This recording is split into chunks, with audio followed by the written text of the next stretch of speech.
de gedachtenis van de opdracht van onze lieve vrouw in de tempel.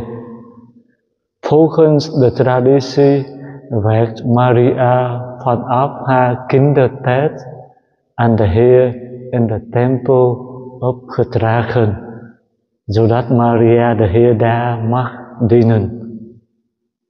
Later werd het kind Jezus op het moment dat hij 40 dagen oud is, ook in de tempel aan zijn vader opgedragen.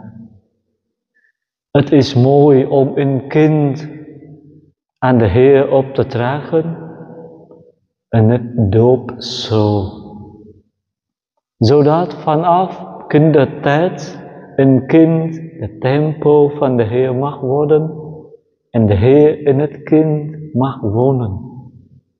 Opdracht in de